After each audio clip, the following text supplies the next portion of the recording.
संस्कार ही शिक्षा है। शिक्षा इंसान को इंसान बनाती है।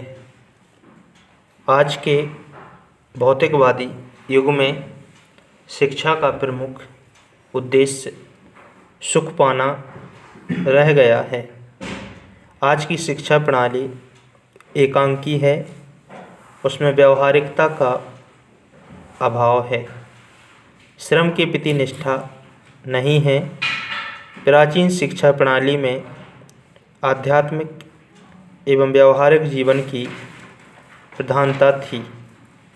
यह शिक्षा केवल नौकरी के लिए नहीं, जीवन को सही दिशा प्रदान करने के लिए थी। अतः आज के परिवेश में यह आवश्यक हो गया है कि इन दोषों को दूर किया जाए, अन्यथा यह दोष सुरसा के समान हमारे सामाजिक जीवन को निगल लेगा। चरित्र एक ऐसा हीरा है जो हर किसी पत्थर को घिस सकता है। चरित्र केवल शक्ति ही नहीं, सब शक्तियों पर छा जाने वाली महाशक्ति है। जिसके पास चरित्र रूपी धन होता है, उसके सामने संसार भर की विभूतियाँ, संपत्तियाँ और सुख सुविधाएं घुटने टेक देती हैं। चरित्र एक साधना है जिसे अपने प्रयास से पैदा किया जा सकता है।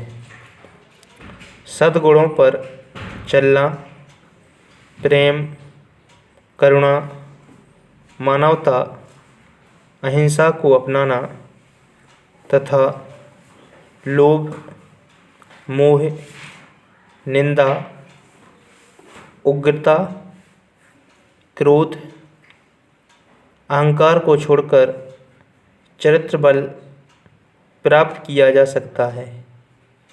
चरित्रवान व्यक्ति छाती तानकर, नजरें उठाकर शान से जीता है। मानव के व्यक्तित्व का निर्माण करने वाले विभिन्न तत्वों में चरित्र का सबसे अधिक महत्व है। चरित्र एक ऐसी शक्ति है जो मानव जीवन को सफल बनाती है। चरित्र की शक्ति ही मानव जीवन में आत्मविश्वास और आत्मनिर्भरता उत्पन्न करती है। चरित्र मनुष्य के कार्यकलाप और आचरण के समूह का नाम है। चरित्र रूपी शक्ति विद्या, बुद्धि और संपत्ति की शक्ति से भी महान होती है। इतिहास इस बात का साक्षी है कि कई चक्रवर्ती सम्राट धन, पद और विद्या के स्वामी थे, किंतु चरित्र के अभाव में वे अस्तित्वहीन हो गए। तन मन की पवित्रता, कर्तव्य की भावना, परोपकार और समाज की सेवा भी चारित्रिक गुणों में ही आती है। हम एक ऐसे सभ्य समाज में जिंदा हैं जिसमें सभ्यता जैसे जैसे विकसित हुई, वैसे वैसे आदमी जंगली और नंगा होता गया। सोचो कौन से कारण हैं कि कुछ लोग बहुत से लोगों की रोटियां माल गोदामों में बंद किए हुए हैं। लोग भूख से बिलबिला रहे हैं और उन्हें दामों के बढ़ने का इंतज़ार है। मानवता को रौंदते हुए अपने लाभ के लिए जीवन रक्षक दवाएं तक नकली बनाने में लगे हुए हैं। कपड़ा मिलों में रात दिन कपड़ा बनाया जा रहा है और लोग नंगे हैं। खेतों में फसलें लहलहा रही हैं और किसान आत्महत्याएं कर रहे हैं। रेखा गणित से बाहर आकर गरीबों की बस्तियों में बस गई हैं। एक को दूसरे की चिंता नहीं है। हर आदमी स्वार्थ में अंधा हो गया है।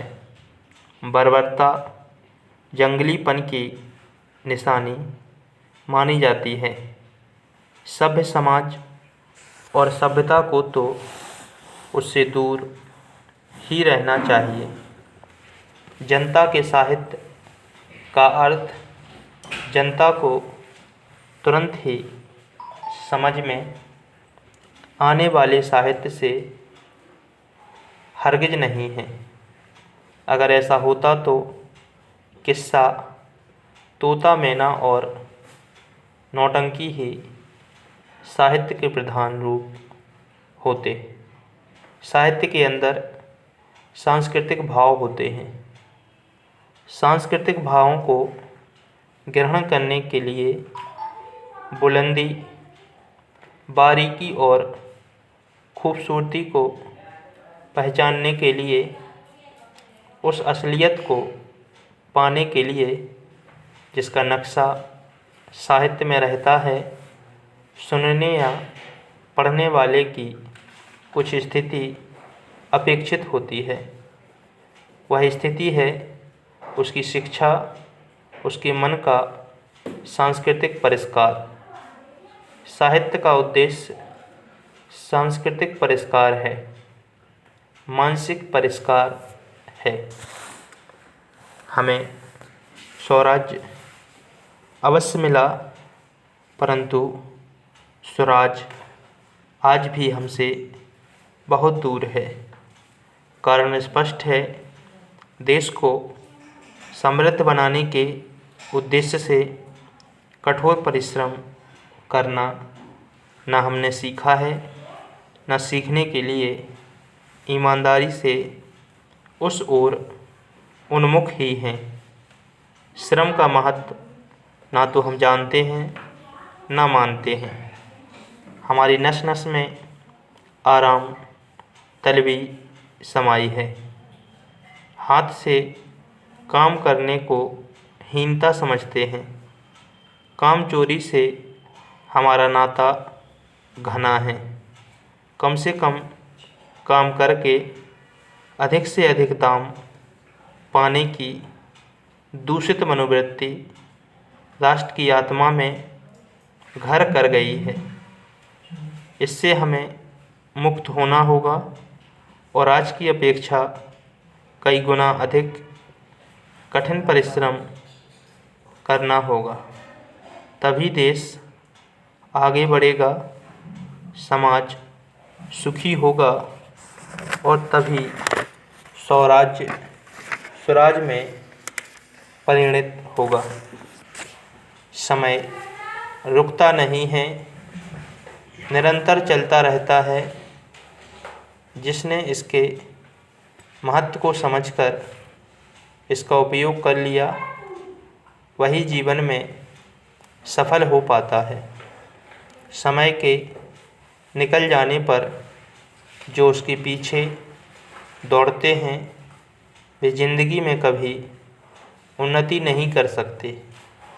जो लोग आज का काम कल पर और कल का काम परसों पर टालते रहते हैं, वे एक प्रकार से अपने लिए ही उलझन पैदा करते जाते हैं। विद्यार्थी जीवन संपूर्ण जीवन का स्वर्णिम काल है। जिस विद्यार्थी ने इस समय की कीमत समझकर उसका सही उपयोग कर लिया, उसी का जीवन ऊंचाइयों को छूता है। और जिसने समय को नष्ट किया, समय एक दिन उसको नष्ट कर देता है। अतः हमें समय का महत्व समझकर उसका पूर्ण सदुपयोग करना चाहिए।